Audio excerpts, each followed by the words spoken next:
Assalamualaikum warahmatullahi wabarakatuh. Teman-teman yang dirahmati Allah ya, ini sekitar 3 mingguan lebih ya, saya belum pernah mengupload satu konten pun di akhir-akhir ini karena ada beberapa kendala ya di dunia offline dan alhamdulillah hari ini bisa ada kesempatan untuk lihat-lihat ada satu video yang menarik untuk saya komentarin, yaitu video seorang YouTuber kungfu yang berusaha untuk meluruskan ya, kalau kita lihat di judulnya itu kan meluruskan Gus Baha gitu ya.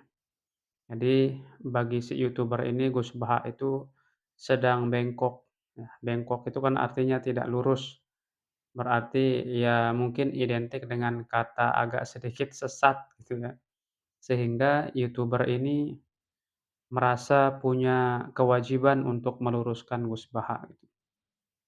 Termasuk di video ini, ketika saya melihat penjelasan dari Gus Baha, ada penjelasan Gus Baha yang harus kita tanggapi ya. Meskipun di sini teman-teman kita mengakui juga Gus Baha adalah orang yang luar biasa, orang yang pintar, cerdas. Namun siapapun yang cerdas itu kita memiliki hak untuk tidak sepakat dengan dia.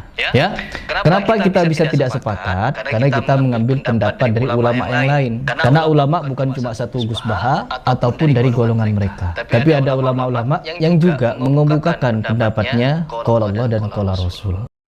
Sebenarnya kan kalau kita membaca sejarah dalam keilmuan Islam itu, perdebatan, saling meluruskan itu sudah biasa gitu ya. Hanya saja biasanya kalau kesalahan ulama itu diluruskan oleh para ulama gitu ya. Dan ulama yang mengemukakan dalil ini memang adalah seorang yang sudah mumpuni di bidangnya gitu.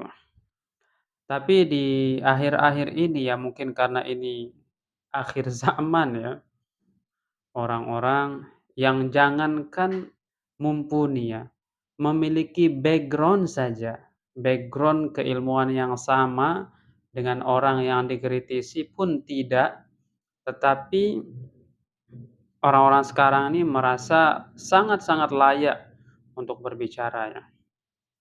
Ya memang kalau urusan agama ini ya, siapapun itu selalu merasa layak untuk berbicara. Nah, tetapi tidak ada mungkin yang senekat orang ini ya. Dan di sini yang ingin kita bahas adalah pernyataan Gus Baha yang satu ini. Kita langsung ke video. Tawasul Nabi dari syirik, tawasul kuburan dari syirik. Padahal hanya tawasul. Memposisikan orang soleh ini sebagai pintu. Tuh, tawasul kepada Nabi syirik, tawasul kepada orang di kuburan syirik, tawasul kepada wali-wali syirik. Padahal kita cuma menjadikan orang-orang tersebut sebagai pintu atau perantara lah, perantara antara dia dengan Allah. Kalau materi yang dia bahas ini yaitu tentang tawassul ya dari semenjak munculnya Wahabi, itu memang orang-orang Wahabi ini ya rese gitu sampai terus ke generasinya gitu. Terkait dengan, tawassul. Tawassul kepada Allah itu adalah dengan amal, bukan dengan orang. Apalagi orangnya sudah meninggal dunia walaupun dia adalah nabi gitu. Nah, di situ titik poin perbedaan antara Wahabi dengan Ahlus Sunnah wal Jamaah gitu ya. Eee, Tawassul ya dengan amal as-shalihah atau tawassul dengan orang baik itu masih hidup atau telah meninggal dunia, sebenarnya ini kan adalah salah satu daripada cara berdoa. Yang sesungguhnya kalau kita berdoa itu adalah kita meminta kepada Allah Subhanahu wa taala.